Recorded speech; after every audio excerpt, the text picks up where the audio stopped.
नमस्कार। उत्तराखंड के बुलेटिन में आपका बहुत बहुत स्वागत है। मैं हूं आपके साथ दीपिका ओझा। चलिए शुरुआत करते हैं खबरों की। अल्मोड़ा जनपद इस वित्तीय वर्ष में केंद्र राज्य सेक्टर की विभिन्न योजनाओं में बजट का 100% उपयोग करने की कवायद जिला प्रशासन ने तेज कर दी है।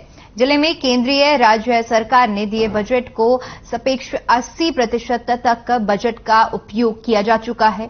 वहीं जिला योजना में 54.85 करोड़ रुपए के बजट का सापेक्ष विभिन्न विभागों में विकास कार्यों में 70% तक व्यय किया जा चुका है। जिलाधिकारी ने बताया कि बजट का उपयोग मार्च तक करने के निर्देश विभागों को दिए जा चुके हैं और समय रहते विभाग अपने क्षेत्र की योजनाओं को पूरा करें। अगर नहीं किया जाता है तो अधिकारियों के खिलाफ कड़ी कार्रवाई की जाएगी।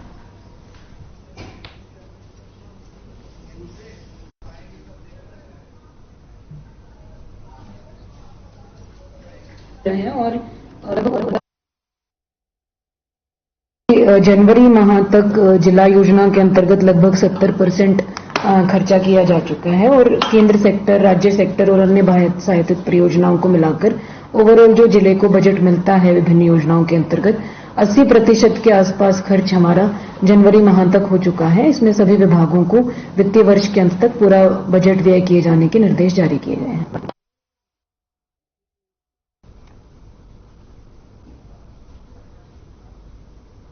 वहीं 350 वर्ष से भी प्राचीन शिव मंदिर में पिछले 5 दिनों से शिवरात्रि से लगे मेले का आज महायज्ञ के साथ मेले का समापन हो गया।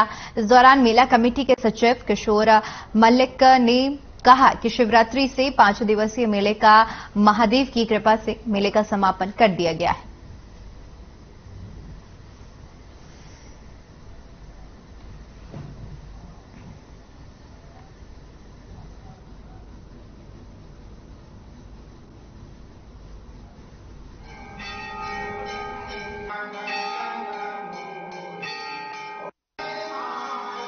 मुझे बहुत अच्छा लगा। यहाँ पे श्रद्धालु आके अपनी इच्छा लेके उनकी इच्छा संपूर्ण हुई है और बड़ी खुशी हुई मुझे। यहाँ पे आज उद्घाटन समापन है, पूजा हुई, बड़ी कृपा है भोले बाबा की हमारे ऊपर। जैसे मेला कमेटी के सचिव होने के नाते पहले तो दुकानदारों का दुकान आवंटित करने का जिम्मेदारी था, फिर उनकी जो भी परेशानी उनको देखने का जिम्मेदारी मेरे ऊपर ही था। जैसे शौचालय हो गया, सफाई हो गया, सब जिम्मेदारी मेरे पर ही थी और अध्यक्ष जी ने सारी जिम्मेदारी मेरे को दी। तो मेला तो खाली हमारे वश से नहीं हो सकता है। हमारे लिए पुलिस प्रशासन ने बहुत ही अच्छा काम करा है, जिस वजह से हमने मेला अच्छी तरीके से संपन्न करा पाए हैं। खबर डोईवाला से है, जहां विस्थापित इलाके में आगजनी की घटना होने से एक बुजुर्ग महिला की मौत हो गई। आपको बता दें कि किचन में रखे सामान में आग लगने की वजह से यह हादसा हुआ। घटना की जानकारी मिलते ही फायर ब्रिगेड और स्थानीय पुलिस मौके पर पहुंची, जिसके बाद आग पर काबू पाया गया। मृतक महिला की पहचान 60 साल की सरला देवी के रूप में की गई है। तो घर में आग लगने की वजह से एक महिला की मौत हो गई है। बताते चलें कि विस्थापित इलाके में आगजनी हुई और इस दौरान बुजुर्ग महिला जलकर उसकी मौत हो गई है। डोईवाला का यह पूरा मामला है, जहां पर महिला की जलने की वजह से मौत हुई और सामान भी घर में रखा हुआ जलकर खाक हो गया। तस्वीरें भी हम आपको दिखा रहे हैं, जहां पर आग लगी और महिला इस आग का शिकार बन गई। वहीं लोक गायिका रेशमा शाह का मसूरी के मातृशक्ति ने पूर्व बीजेपी मसूरी मंडल महिला मोर्चा अध्यक्ष पुष्पा पाडियार के नेतृत्व में बिस्मिल्लाह खां युवा पुरस्कार से सम्मानित होने पर सम्मान किया गया। इस मौके पर कार्यक्रम में पहुंची महिलाओं ने उन्हें बधाई दी, जहां बीजेपी मसूरी महिला मोर्चा की पूर्व अध्यक्ष पुष्पा पाडियार ने कहा कि रेशमा शाह ने लोक संस्कृति में जो पहचान बनाई है, जो पुरस्कार उन्हें मिला है, उससे पूरे उत्तराखंड का देश में सम्मान बढ़ा है। उन्होंने कहा कि रेशमा शाह को जो सम्मान मिला है वह हमारे लिए गौरव का विषय है।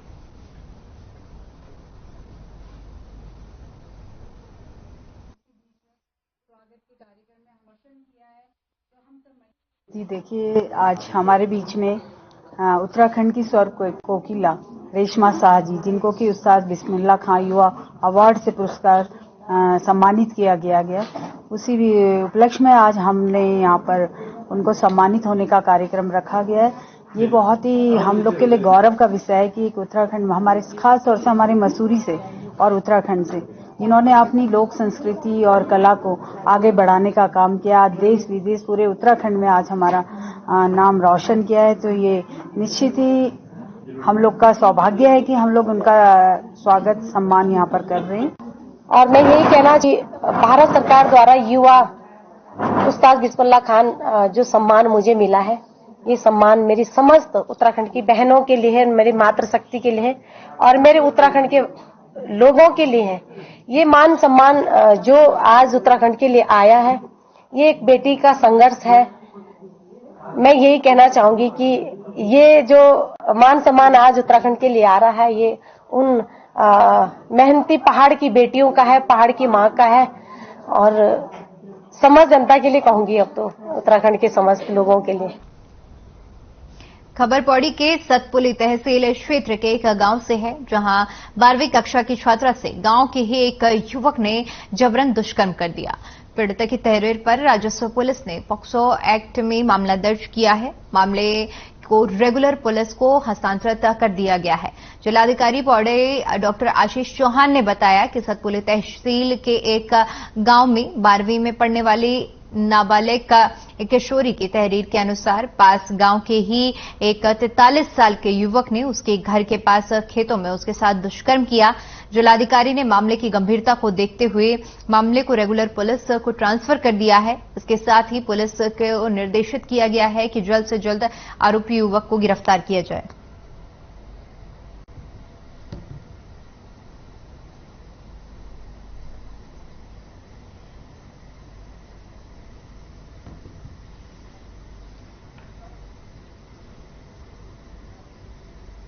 वहीं पौड़ी की बेटी अंकिता भंडारी और साल 2012 के चर्चित छावला गैंगरेप की शिकार हुई मृतका किरण नेगी को इंसाफ दिलाने के लिए दिल्ली से निकाली गई न्याय यात्रा आज पौड़ी पहुंची। इस यात्रा में किरण नेगी के पिता और अंकिता भंडारी की मां भी शामिल रही। यह न्याय यात्रा मातृभूमि सेवा पार्टी निकाल रही है, जो कि दोनों बेटियों को इंसाफ दिलाने के लिए दिल्ली से अल्मोड़ा के न्याय के देवता गोलू देवता के दर तक जाएगी। यात्रा में शामिल हुई अंकिता भंडारी की मां ने कहा कि अब तक आरोपियों का नार्को टेस्ट नहीं हो पाया है। अंकिता की मां ने कहा कि उन्होंने कोटद्वार के बजाय ये केस पौड़ी न्यायालय में चले, लेकिन उनकी अर्जी कोर्ट ने खारिज कर दी। अंकिता की मां ने कहा कि कोटद्वार का सफर काफी दूर है, इसलिए वे चाहती हैं कि मामला जिला सत्र न्यायालय में चले, लेकिन ऐसा हुआ नहीं। छावला गैंगरेप का शिकार हुई।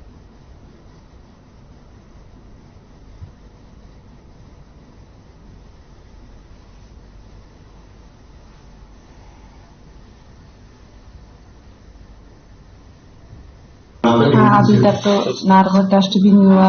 मैं चाहती हूँ कि जल्दी से जल्दी एक बार नार्को टेस्ट हो तीनों का, और जो VIP है इनको भी इन्होंने छुपा दिया है, इस पे भी जल्दी से जल्दी कार्रवाई हो। केस भी मतलब यहाँ पौड़ी ट्रांसफर हो, क्योंकि हमारी ऐसी स्थिति नहीं है कि हम कोर्ट जा सके। हम आर्थिक स्थिति और मेरे पति भी बीमार हैं और हमें उन गुंडों से भी खतरा है वहाँ कोलार में। इस वजह से हम अपना केस वहाँ ट्रांसफर करना चाहते हैं। जैसा कि आप सभी जानते हैं कि जो छावला कांड हुआ था, उसमें सुप्रीम कोर्ट का वर्डिक्ट आया जो बिल्कुल न्याय के विपरीत था, और हम उसी न्यायालय से गुहार कर रहे हैं कि इस वर्डिक्ट पर रिव्यू दोबारा से किया जाए और जो न्याय है वो दिया जाए। और इसी की अर्जी हम गोलजू महाराज जी के यहाँ लगा रहे हैं कि उन लोगों को सद्बुद्धि दे ताकि वो न्याय को जाने और न्याय दे पाए। सुप्रीम कोर्ट से अभी हमें जो है राहत नहीं मिली, क्योंकि जब तक हमें पिटिशन तक डाल रखी हमने, और जब तक ये दरिंदे दो बाहर घूम रहे हैं, ये अंदर नहीं जाए, तब तक जो है दहशत तो हमारे लिए भी है और जितने भी बहन बेटियां हैं उनके लिए भी दहशत है, क्योंकि उनमें से एक दरिंदे ने बाहर जो है एक ऑटो वाले का हत्या कर दिया, लूटपाट किया उसके साथ में पहले, फिर उसकी हत्या कर दी है।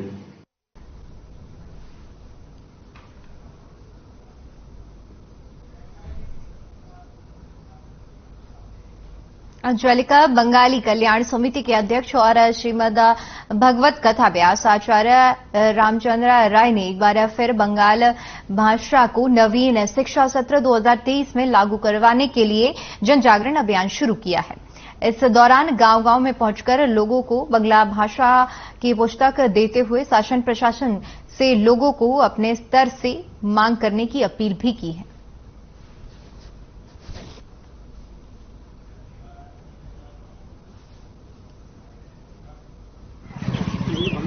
कि उत्तराखंड में निवासरत जो हमारे बंगाली समाज के लोग बंगाली बाहुल क्षेत्र में बांग्ला भाषा प्रत्येक विद्यालय में अनिवार्य शिक्षा के रूप में लागू करने के लिए हम सरकार से मांग करते हैं। दूसरा, जो मेरी गाड़ी आप देख पा रहे हो, वो जो गाड़ी है, खुद के बैनर, खुद के पोस्टर लगा के हम गली गली, गांव गांव, घर घर जा रहे लोगों को ये बांग्ला की पुस्तक हम दे रहे हैं ताकि लोगों को सीखने को मिले। बांग्ला संस्कृति सभ्यता को जानने के लिए सबसे आसान तरीका यही है कि प्रत्येक विद्यालय में भाषा लागू हो।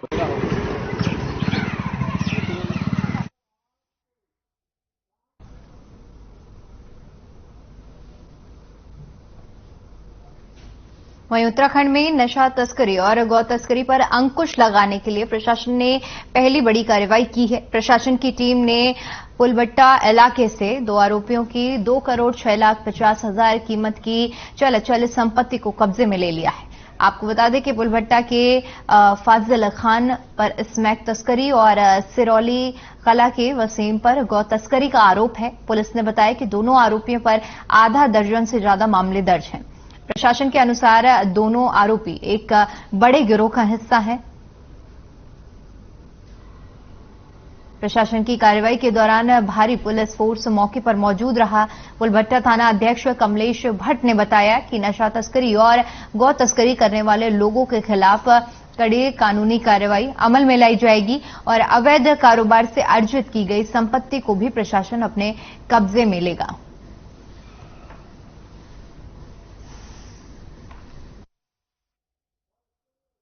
उत्तराखंड गवर्नमेंट और हमारे वरिष्ठ अधिकारियों का निर्देश है कि 2025 तक उत्तराखंड को नशा मुक्त बनाना है। इस क्रम में हम लगातार एनडीपीएस के तहत नशा करने वाले, नशा बेचने वाले लोगों के खिलाफ कार्रवाई कर रहे हैं और थाना पुलबट्टा में 14/22 गैंगस्टर एक्ट का मुकदमा पंजीकृत हुआ था। इसकी विवेचना मेरे द्वारा की जा रही थी। इसमें 2 अभियुक्त थे, एक फाजिल खां और एक वसीम। फाजिल खां स्मैक का तस्कर है जबकि वसीम गौ तस्कर है। इनके खिलाफ थाना पुलबट्टा सितारगंज में अभियोग पंजीकृत है।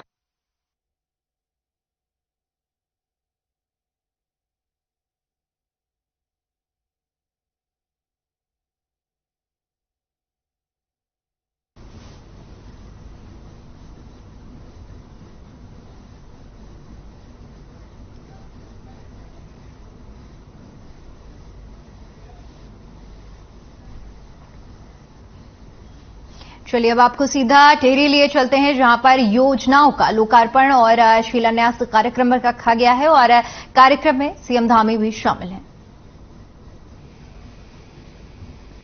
बोलिए भारत माता की, भारत माता की, भारत माता की।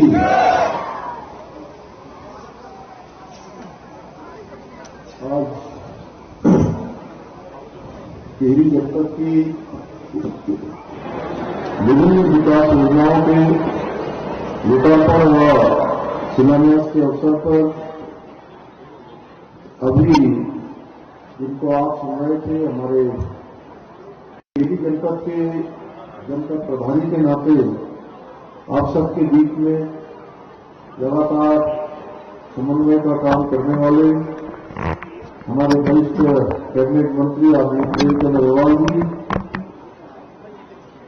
टिहरी विधानसभा के लोकप्रिय विधायक एवं वरिष्ठ नेता, पूर्व में मंत्री रहे आदरणीय किशोर उपाध्याय जी, धनोल्टी क्षेत्र के लोकप्रिय विधायक और पूर्व में मंत्री आदरणीय प्रीतम सिंह पवार जी, दूरदराज क्षेत्र के लोकप्रिय विधायक भाई विनोद कटारी जी, घनसाली क्षेत्र के लोकप्रिय विधायक भाई शक्तिलाल शाह जी, भारतीय जनता पार्टी के प्रदेश महामंत्री आदित्य कोठारी जी, जिलाध्यक्ष भाई राजेश नौटियाल जी, उपाध्यक्ष भागीरथी विकास प्राधिकरण श्री अतुल सिंह बिष्ट जी, जिला पंचायत के अध्यक्ष बहन सोमा सिरवाड़ जी, ओबीसी आयोग के उपाध्यक्ष भाई संजय सिंह नेगी जी, अध्यक्ष नगर पालिका टिहरी श्रीमती त्रिशाली जी, अध्यक्ष जिला सहकारी बैंक भाई सुभाष रमोला जी एवं टिहरी जनपद के सभी हमारे ब्लॉकों से आए हुए ब्लॉक प्रमुखगण, हमारे पूर्व जिला अध्यक्ष भाई विनोद रतूरी जी एवं हमारे इस जनपद के जिलाधिकारी जी, पुलिस अधीक्षक, उनकी पूरी टीम इस विशाल कार्यक्रम में आए हुए मेरे सभी बड़े बुजुर्ग, सभी उपस्थित माताएं बहनें, मेरे सभी नौजवान साथियों, उपस्थित पत्रकार मित्रों, छायाकार बंधुओं, मैं सर्वप्रथम स्कूल के हमारे छात्र एवं छात्राएं बड़ी संख्या में इस कार्यक्रम में आए हैं। मैं आप सबका इतनी विशाल संख्या पर यहां पधारने पर आप सबका अपनी तरफ से हार्दिक स्वागत करता हूं, अभिनंदन करता हूं।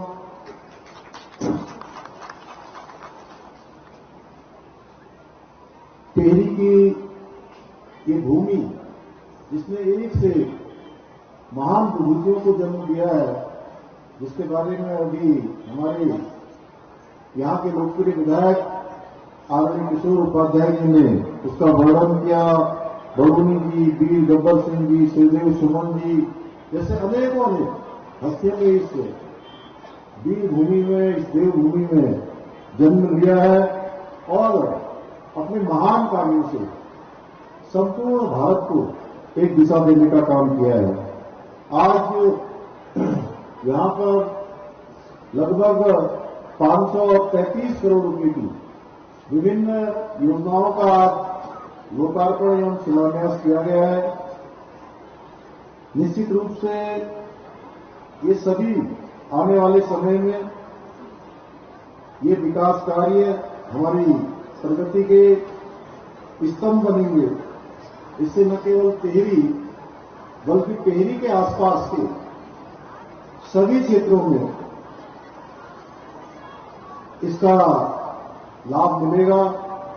भाइयों बहनों, भारतीय जनता पार्टी एक ऐसी पार्टी है जो अंत्योदय के सिद्धांत पर काम करती है, यानी कि जो समाज के अंतिम छोर में खड़े हैं उन सभी के लिए विकास की योजनाओं को बनाने का काम, उन सभी के लिए विकास को अंतिम छोर में पहुंचाने का कार्य अगर कोई पार्टी करती है तो पार्टी और राजनीतिक दल जो भारतीय जनता पार्टी है, हमारा लक्ष्य विकास की धारा को अंतिम व्यक्ति तक पहुंचाना है और इसके लिए हमारी पूरी सरकार आदरणीय प्रधानमंत्री मोदी जी के मार्गदर्शन में, निर्देशन में लगातार प्रयत्न कर रही है, लगातार प्रयास कर रही है।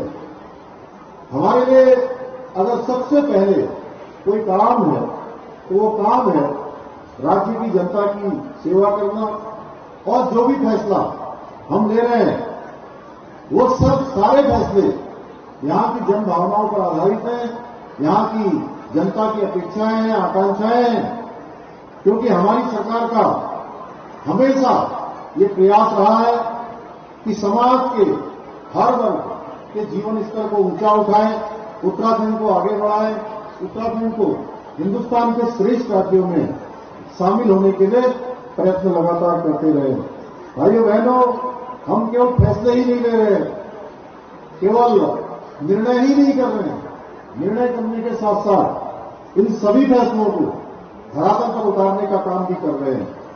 इस बात का सबूत रिकॉर्ड विभिन्न समय में हमारे द्वारा किए गए लोकार्पण है और हमने तय किया है आज जब यहां पर 158 करोड़ से अधिक की विकास योजनाओं का लोकार्पण हुआ है और 375 करोड़ की योजनाओं का शिलान्यास हुआ है।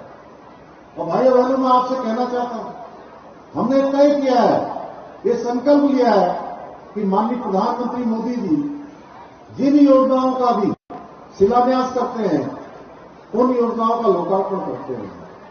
ये नहीं है कि हमने ये योजनाएं शुरू तो कर दी, लेकिन ये योजनाएं पूरी होंगी कि नहीं होंगी इसका कोई पता नहीं चलता था पहले के समय में। अब जिन योजनाओं का भी शिलान्यास होगा, जीतराम भाई, जिन योजनाओं का भी शिलान्यास होगा उन योजनाओं का लोकार्पण होगा। यानी कि जो योजनाएं प्रारंभ होंगी वो सारी योजनाएं पूरी होंगी। भाइयों बहनों, विकसित उत्तराखंड निर्माण का जो स्वप्न हमने देखा है, जो संकल्प हमने लिया है, उसको लेकर हम एक विजन के साथ निरंतरता से आगे बढ़ रहे हैं। हमारी नीति और नियत दोनों स्पष्ट हैं।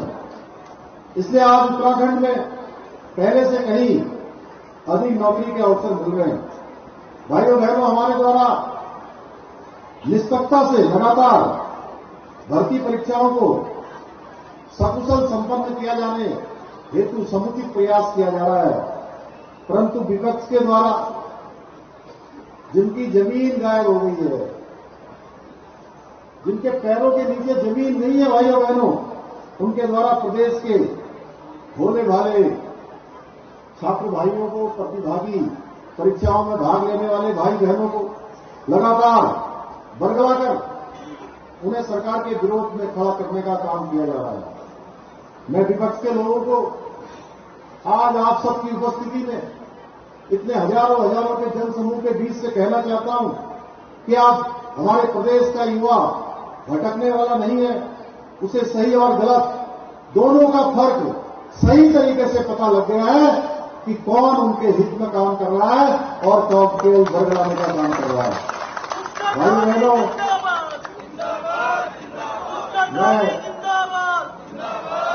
भाइयों बहनों, हमारी सरकार ने कठोर नकल विरोधी कानून लागू करके युवाओं के भविष्य को सुरक्षित करने का प्रयास किया है। इस कानून के लागू होने से भविष्य में कोई भी पेपर लीक तो दूर, नकल कराने के बारे में कोई सोचने की जरूरत नहीं कर पाएगा, और यदि फिर भी किसी ने ऐसा किया तो उसके खिलाफ भारतवर्ष का सबसे कठोर कानून अपनी कार्रवाई करेगा, जिसमें उम्र कैद की सजा तक का प्रावधान हमने किया है। भाइयों बहनों, मैं प्रदेश के हमारे नौजवानों को, प्रतिभागियों को, जो परीक्षा में भाग लेने वाले हमारे भाई बहन हैं, मैं उन सबका भी अभिनंदन करना चाहता हूं। बीच में ऐसी स्थितियां पैदा हुई कि उनको तमाम तरीके से बरगलाने का प्रयास किया गया, तमाम तरीके से उनको सरकार के विरोध में खड़ा करने का प्रयास हुआ, उनको भ्रम में डालने का प्रयास हुआ। भाई बहनों, मैं आपको बताना चाहता हूं कि ये भर्ती के जो घपले हैं, ये घोटाले हैं, ये आज के घपले घोटाले नहीं है। ये घपले घोटाले बहुत सालों से चल रहे थे, उत्तराखंड निर्माण के बाद लगातार चल रहे थे। इसकी शिकायतें भी बार बार आती थी, शिकायतें आती थी और शिकायतें चली भी जाती थी। चलिए, फिलहाल के लिए इतना ही। खबरों में बने रहिए हमारे साथ। नमस्कार।